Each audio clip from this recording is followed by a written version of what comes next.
सम्मानित बुजुर्ग, नौजवान साथी, आवाज सुन रही मात्र शक्तियां और हमारे लिए जो हकीकत के रियलिटी के हमारे सामने भगवान बैठे हैं, हमारे देश के जवान, सभी के चरणों में हर्ष शिकारा हरियाणा की तरफ से हाथ जोड़कर राम राम।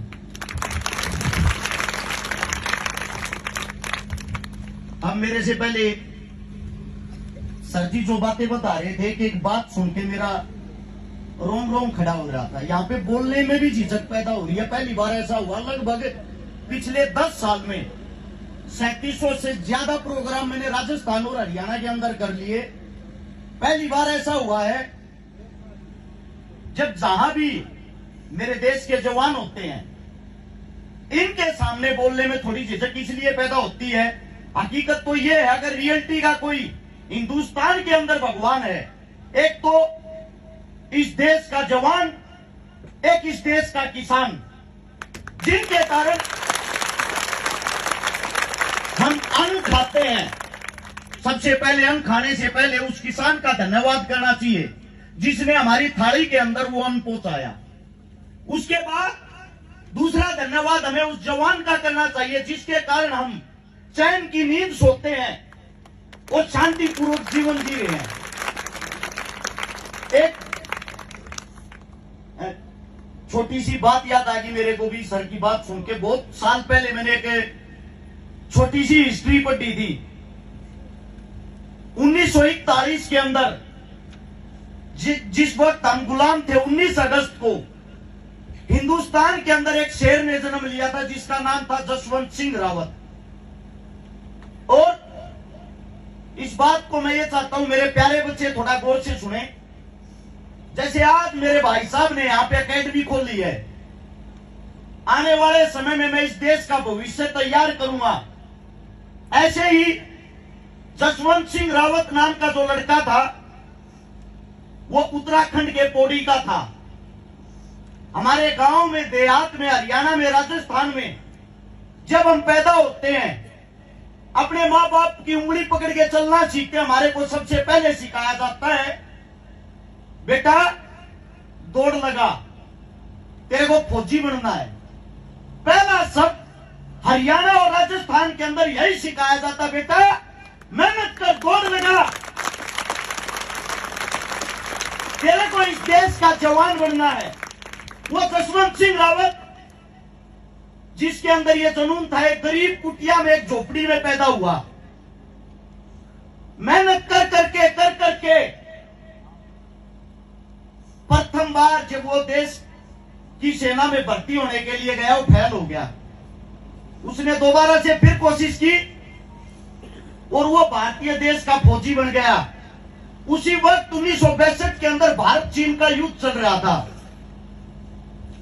जिस जगह का नाम था नूरानान, उस जगह में लगभग 14,000 फीट ऊंचाई पे हमारे देश के जवान इसी महीने के अंदर करारी ठंड में युद्ध लड़ रहे थे।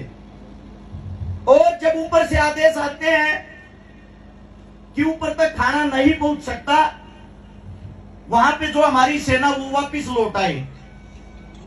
उसी के अंदर जो जसवंत सिंह रावत था, उसने साफ मना कर दिया, मैं हिंदुस्तान का एक जीता जागता शेर हूं।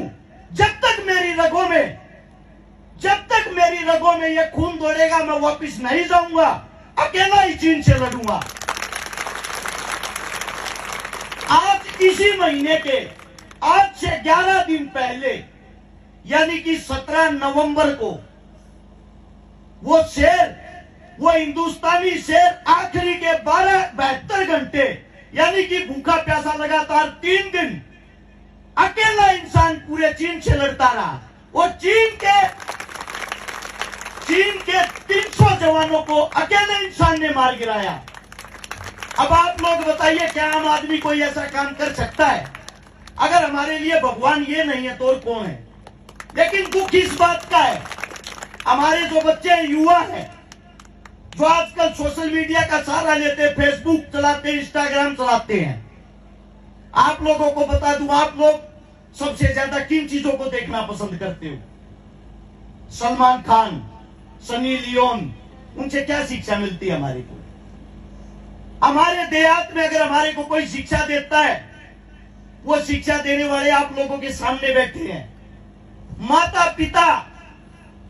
पिता से बड़ा कोई भगवान नहीं। उसके बाद अगर किसी का नंबर आता है तो गुरु होता है, और गुरु वो होता है जिससे हमें शिक्षा मिलती है। गुरु एक नहीं, गुरु अनेक हो सकते हैं।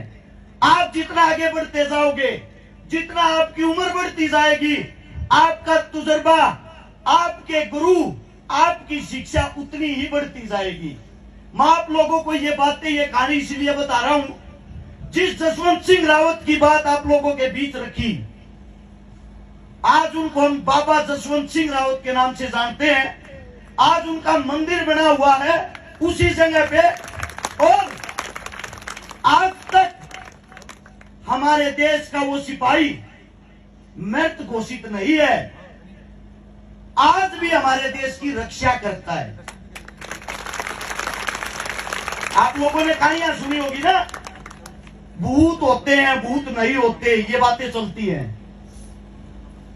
हमारे देश के ऐसे ऐसे जवान हुए हैं जिन्होंने 1962 के अंदर युद्ध लड़ते लड़ते जिनकी गर्दन को काट के चीनी सैनिक अपने साथ लेके गए थे। ये कैसा इंसान, अकेले ने हमारे 300 आदमियों को मार गिराया, और सम्मान के साथ उस शेर के उस शव को वापिस लौटा के गए। आज वो चीनी भी उनको सैल्यूट करते हैं, हिंदुस्तान के जवान को। ये हमारे जवानों की ताकत है। अगर आप यहां आए हो, हमारे सामने जो जीते जागते भगवान है, मैं आप सभी से इतना ही कहना चाहूंगा, इनके अंदर से कुछ न कुछ गुण सीखकर ही अपने घर वापिस जाएं। आप ही का बच्चा हूं, आप ही का बेटा हूं।